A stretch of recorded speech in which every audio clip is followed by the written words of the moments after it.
that there's no one meaning you can put on Stonehenge. I don't think there's a single syllable answer you could throw at it. So I'm a Stonehenge Druid of the Aesdana Grove. It's a meeting place, it's a great calendar, it's a temple. It's a living space where people come together at very significant times to do very significant things. Some of those are spiritual and some of those are practical. And the landscape is just showing that every time we think we know the answer, we find there's more to the question. Druidry is about becoming synchronised with nature, being the priest of nature, but also with the ancestors. Stonehenge itself, it's a monumental achievement in terms of the artistic ability, the technical ability, the understanding of our ancestors, and we feel that here they're talking to us, and that by having our rituals and celebrations here, we're part of the cycles which they were part of. There's a lot more to the Stonehenge landscape and environment than just Stonehenge itself. But to the left of Stonehenge, you have the Heelstone, and the Heelstone is what the sunrise on the summer solstice will shine across the top of that into the stone circle itself. Just slightly to the east, you see a line of burial mounds. They're either late Neolithic or early Bronze Age. They essentially are part of a landscape where there are dozens of these very special ancestors. We don't know an awful lot about them, but they're buried all over the landscape. Shifting around the horizon line, where you see there's a gap in the trees there, that's the end of a very mysterious straight line feature which is much older than Stonehenge, maybe another 1,000 years older, called the Cursus. I think some of the first archaeologists to notice it thought that there would be chariot racing there because of its long shape and its banks and ditches on either side. And you can walk across this landscape quite freely, there's no charge, and you can walk the length of the Cursus. And I haven't done this yet, but it runs along the tree line behind us to the north of Stonehenge. And just over to the northwest, we see another line of burial mounds. These are known as the King's Burrows. You can just see that their presence on the horizon is almost saying, we are the ancestors, we're watching you. So we're literally surrounded by our ancestors. They're beneath our feet and all around us. We're on the outskirts of Amesbury, and we're actually stood in a very, very special place, because where we're standing right now, and beneath our feet, is the beginnings of the avenue that led up to Stonehenge in ancient times. If the Riverside project are correct, then the priests and priestesses would have landed in their boats behind us. And if you look through the gate and across the fields, this is the actual ancient avenue way. Probably on the winter solstice, they would have processed up on their way to Stonehenge. The most important thing about this site for Druids is that potentially it connects the Druids, which were talked about in Celtic times, back through the Bronze Age to the Mesolithic period when Stonehenge was built. And the reason for that is the Stonehenge here was built before the big Stonehenge. It was used for several hundred years. Then deliberately the stones were popped vertically out of the ground and taken probably to Stonehenge. The ditch and bank around the henge were then filled in quite deliberately. It was hidden. 1,500 years and the entire Bronze Age go past. You would think they would forget about it.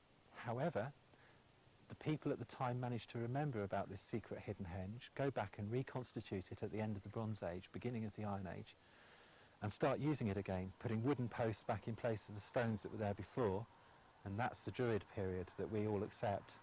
There's a passing on of knowledge over 1,500 years, spanning the whole Bronze Age, between our Stone Age ancestors who built Stonehenge and the Druid ancestors who wrote down the folklore that we now take from Ireland and Scotland and Wales.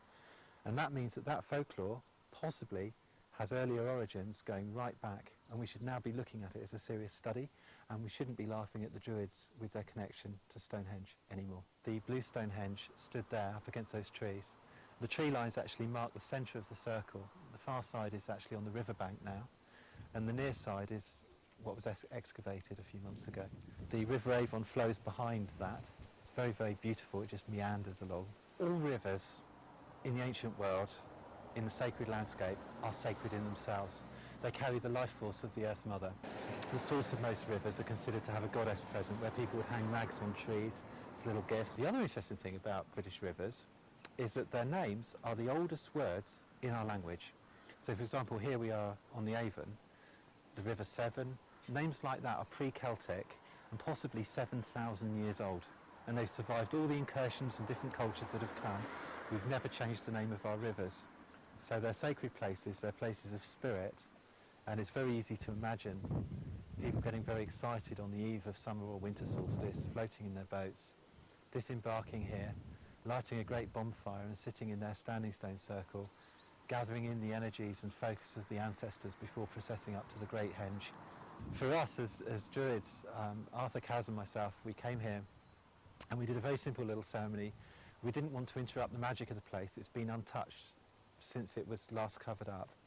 So anything up to 5,000 years since priests last operated here. So we just spoke to the ancestors and just said, we really honour you. We're still trying to learn from you, and what we do learn we'll pass on to future generations with honour and truth.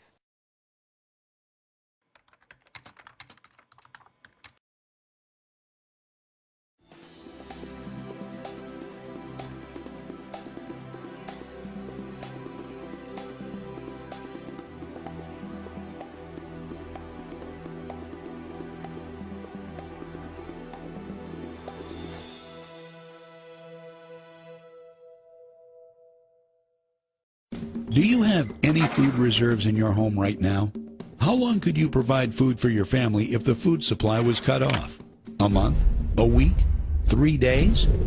Wouldn't you feel better if you had the necessary reserves? Have you ever noticed that the more advanced we get, the less prepared we are? Many things that defined life only 100 years ago are so convenient today that we don't really think about what would happen if that convenience were gone.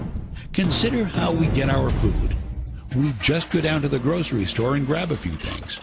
But what if something happened that interrupted the food supply to the store? How long would it take for the shelves to be wiped out? What would you do? How long could you and your family survive? You know, for all the other important things in our lives, we have a variety of professionals, from mechanics to doctors, to help cover our bases. Why don't we also have a food professional? Food is our greatest dependency, yet most of us find ourselves unprepared for the uncertainties that lie ahead. Why take chances? Why not do something about it?